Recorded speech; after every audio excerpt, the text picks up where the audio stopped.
Anak janda menikah dengan anak duda di mana orang tua mereka menikah, ataupun bolehkah sama-sama anak tiri, seorang janda membawa anaknya, seorang duda juga membawa anaknya, lalu janda dan duda itu menikah.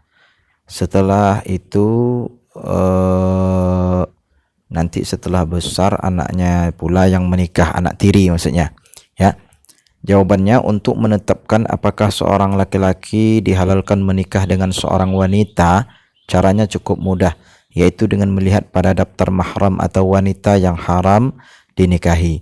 Bila seorang wanita tercantum di dalam daftar itu, maka hukum haram dinikahi. Sebaliknya, bila tidak tercantum, maka boleh dinikahi. Dalam hal ini kita patut berterima kasih kepada ulama fiqih, di mana mereka telah melakukan proses pengumpulan semua dalil baik dari Al-Quran dan Al-Hadis, lalu melakukan proses kritisasi periwayatan masing-masing hadis tersebut, kemudian melakukan analisa mendalam dan akhirnya mengambil kesimpulan yang pasti. Hasilnya berupa daftar yang lengkap mengenai wanita mana saja yang menjadi mahram.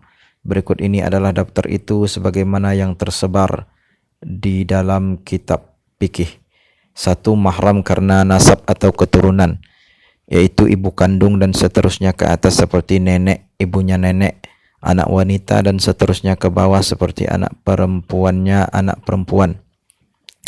Saudara kandung wanita, ammat atau bibi, saudara wanita ayah atau saudara wanita ayah, khalat atau bibi atau saudara wanita ibu, banatul akh atau anak wanita dari saudara laki-laki, banatul ukhti atau anak wanita dari saudara wanita. 2. Mahram karena musyaharah besanan atau ipar atau sebab pernikahan, ibu dan istri atau mertua wanita, anak wanita dari istri atau anak tiri, istri dari anak laki-laki atau menantu perempuan, istri dari ayah atau ibu tiri. Yang ketiga, mahram karena penyusuan, yaitu ibu yang menyusui. 2. Ibu dari wanita yang menyusui atau nenek, ibu dari suami yang istrinya menyusui atau nenek juga, anak wanita dari ibu yang menyusui atau saudara wanita sesusuan, saudara wanita dari suami wanita yang menyusui, lalu saudara wanita dari ibu yang menyusui. Mahram dalam makna haram menikahi semata.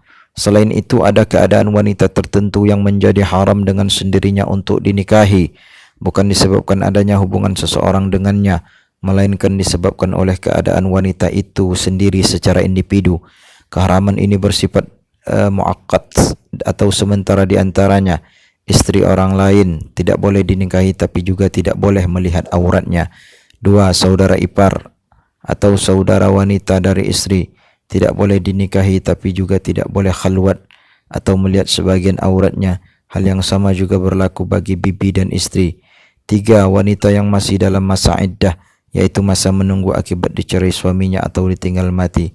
4. Istri yang telah talak 3.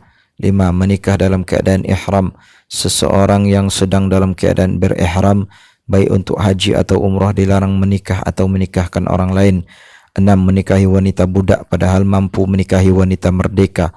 7. Menikahi wanita pezina. 8. Menikahi istri yang telah dili'an, yaitu yang telah cerai dengan cara dilaknat. 9. Menikahi wanita non-muslim yang bukan kitabiyah atau wanita musyrikiyah. Dari daftar ini kita dapati bahwa hubungan antara anak laki-laki seorang duda dengan anak wanita seorang janda di mana orang tua masing-masing menikah bukan hubungan mahram, sehingga diperbolehkan dan dimungkinkan terjadi pernikahan di antara mereka.